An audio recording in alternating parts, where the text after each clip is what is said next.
This is Lauren Fogelman, ExpertSportsPerformance.com, working with highly driven, motivated athletes on having more focus, confidence, the ability to effectively deal with distractions when competing for consistent high performance. Today's topic is Pistorius creates Olympic controversy.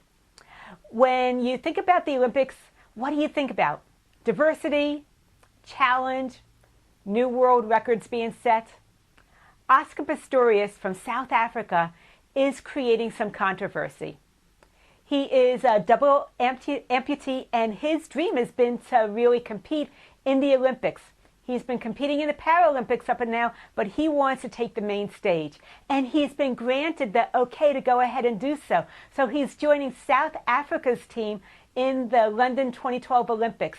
He's a runner, and what's really controversial about him is as a double amputee, he has prosthesis. He uses what's called cheetah legs. They're carbon fiber prosthesis so that he can run just like anybody else to compete in the Olympics. As a result of that, there's been controversy as to whether that gives him an unfair advantage or not. Some people are looking forward to it, and others don't think that it's okay for him to really make that leap over to the regular Olympics as opposed to the Paralympics. The bottom line is that when he decided on this vision, it was before the cheetah legs had ever been invented and perfected. So he had the vision before he had the resources to make his dream become a reality. And I want to go through the 4 pieces that allowed him to set up this dream without the know-how, but to really follow through so that now he can fulfill his dream.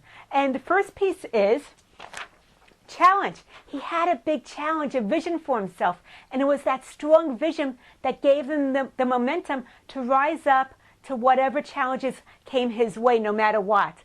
After that, controversy. He was willing to be controversial, to go against the grain, because when you do things that are out of the box, people will have judgments, they will talk about it, and it will bring attention to you. But he was willing to go with it. He didn't really care.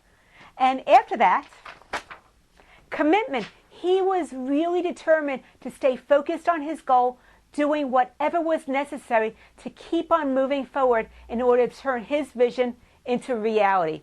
And finally, change. The person he was when he decided on that goal had to change. He had to change in order to step into his vision, which is really important. He was willing to take the consistent steps necessary to make the changes to grow into his vision. So it was a combination of experience, failure, and facts that allowed him to approach the Olympic Committee so that they finally said, yes, you can compete with everybody else this year in London at the 2012 Games. So think about yourself. Do you have a strong vision that's driving you forward? And what is it that's keeping you from moving forward? And what I'd like you to do is, once you become aware of that, I want you to see what are the opportunities that are before you right now. What are the incremental baby steps that you can take to continue making progress along the way, and to recognize that those baby steps have a compounding effect. Stay focused on your vision. Take the actions you had to take in order to turn your dream into a reality. If you're interested in my free special report, 7 mistakes even the best athletes make, go to my website, ExpertSportsPerformance.com. Put your name and email address in the upper right-hand corner. You'll get that free special report immediately. I look forward to hearing your comments on my video. Tell me what you took away from the training. Post a comment. Lauren Fogelman, ExpertSportsPerformance.com. More focus, more wins.